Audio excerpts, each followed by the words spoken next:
Hello and welcome to the Lorna Marie Fitness Podcast, the show where we talk all things fitness, health, mindset and lifestyle to help you become fitter, healthier and happier. I help busy people who lack time, motivation and self-belief to look and feel great again. If you want to work with me, head over to lornamariefitness.co.uk, but for now, enjoy this episode. Good morning everyone and welcome to Menopause Chat Live. Today I'm going to be talking all about the perimenopause and how do you know if you're in the perimenopause or not? Have you been making excuses for yourself? Do you know what to look out for?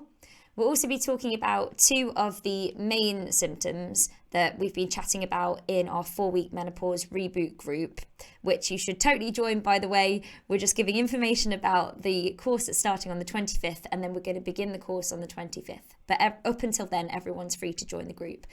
And we've been talking about hot flashes and bloating. They're the two main things. Hello, if you've just joined the live, I hope you can hear me okay.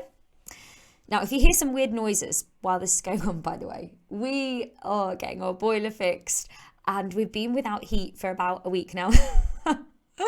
It's been me, my husband, Will, and the dog huddled round a little fire. But yeah, luckily it's all getting fixed. So if you hear some strange noises or if anybody walks in, that is what that is. Hey ho, benefits of doing everything live, right?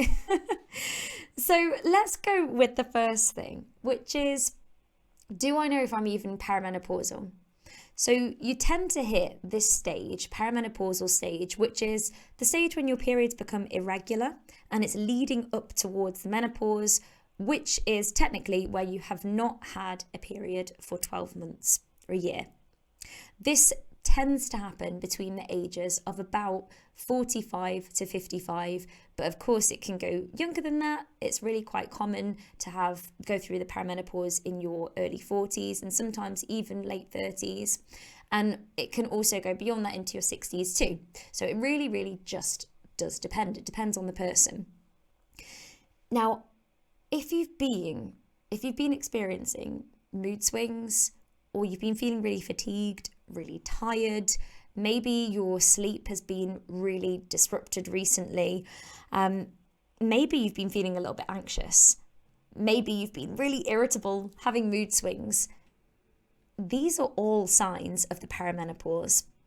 But quite often what happens is we will give excuses for ourselves because typically at this stage, say if you are in your 40s or your 50s, you've probably got aging parents, maybe you've got kids, maybe you've got a really demanding career, and you put that down to the fact that you're tired, you're not sleeping well, you've got brain fog, you can't think straight, you're feeling really irritable. Because we have a lot going on, it is a stressful time in life as well. But it could just be your perimenopause. Now, as you move further down the line, you might start to experience things like hot flashes, like the bloating, etc. And lots more that we're going to be talking about, and we'll talk about more during the course too. And what I want to do on the 4-week menopause reboot course is help you manage your symptoms better. So you can go into this chapter without that awful rocky journey, without feeling horrendous and feeling like you are in control. We want to put you back in the driver's seat.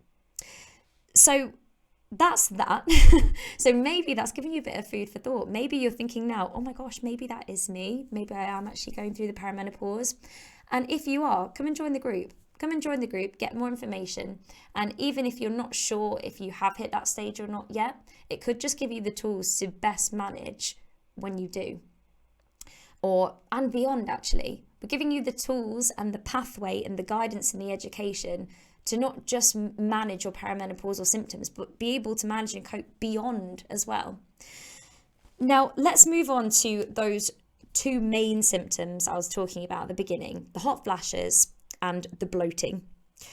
Hot flashes are probably the most common symptom. About 75% of women going through the perimenopause will experience hot flashes, and they're acute periods where you feel super hot and probably quite sweaty. So your body's thermostat, if you like, is a lot more sensitive to changes in its environment and changes in temperature. So it will trigger a sudden, basically flush of heat through your body, and then you might start sweating as your body's attempt to cool down. And these are called hot flashes. They can be exasperated or triggered by some things, which I'll talk about. So there are some things that you can do to minimize this. But as with anything, remember that there are other options, and you can always talk to a GP or a menopause specialist if you find that your menopause symptoms, after trying to say control the controllables and manage them holistically, if they're really bad, go and speak to somebody. You don't have to be stuck. You never have to be stuck. And on that note, if you try one set of HRT and it doesn't agree with you, go back. Try it for a few weeks, or maybe even 1 or 2 months. If it's not feeling right, change it. Do something else. You don't have to feel rubbish. So in terms of what you can do, control the controllables to manage your hot flashes. Number 1, make sure you're wearing loose and light clothing. Number 2, make sure you're cooling yourself down. So when you go to bed at night, is the room cool? Are you wearing cool pajamas? You can even get cooling pillows, or you could have a cooler shower or bath before you go to bed to really bring your body temperature down a bit. Avoiding stressful situations or managing your stress better. Stress is a massive trigger. And it's like we've already said, it's a particularly stressful period of time anyway. Let's manage that stress better through exercise, through mindfulness, through diet, and lots that we're going to be talking about in the course. Avoiding things like spicy foods, that is a big one, and also alcohol and caffeine. So we had one lady who did the course last year who completely cut alcohol out, and she found that alcohol was actually one of the main triggers for her hot flashes.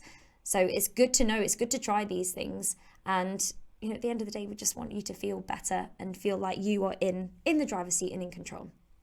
And finally, one or two things, I'll say 2 more things. One thing that is a bit of food for thought, literally, plant estrogens. So they mimic how estrogen works in your body. And they can be found in loads of different foods. Just give them a little Google and loads will come up. But it's always worth a try. And finally, the big one is managing, obviously, healthy diet, but also exercise. Make sure you are exercising. And that's not just for the physical side, but also for the mental and the emotional side, and managing that stress better. Moving on to bloating. Do you ever get towards the end of the day and feel like your stomach has increased by about 3 sizes? Maybe it feels quite painful. Maybe it feels really hard. It just feels so uncomfortable. Now that is really common.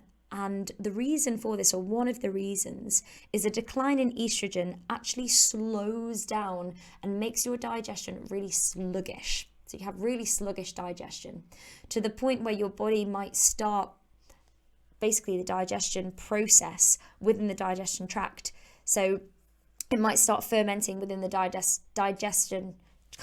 I can't say digestion. Oh, what a mouthful. Tract. It starts fermenting there, which is why you then get this bloated feeling. Again, there are things that you can do. Obvious things, maybe some things that you've not actually tried yet. 1, making sure you're drinking enough water. Flush it through your body. Help your body here. Hydrate. Eat slowly and mindfully. So make sure you chew your food more. Start the digestion process in your mouth, and then it basically just helps. The enzymes are starting to break down the food in your mouth.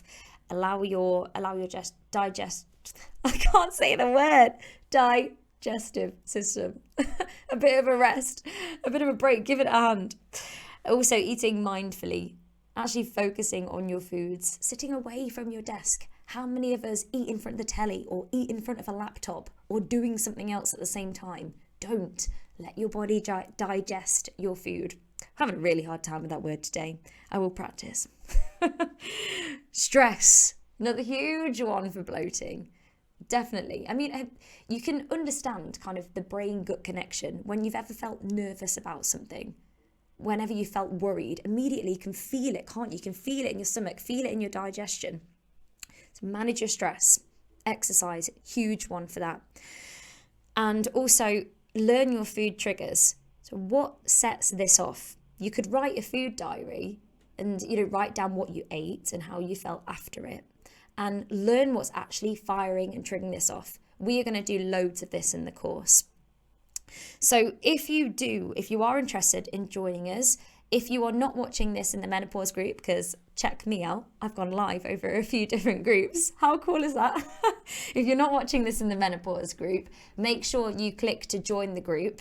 And then we're just going to give some more information about the course, what it entails, and you can get signed up ready to start on the 25th.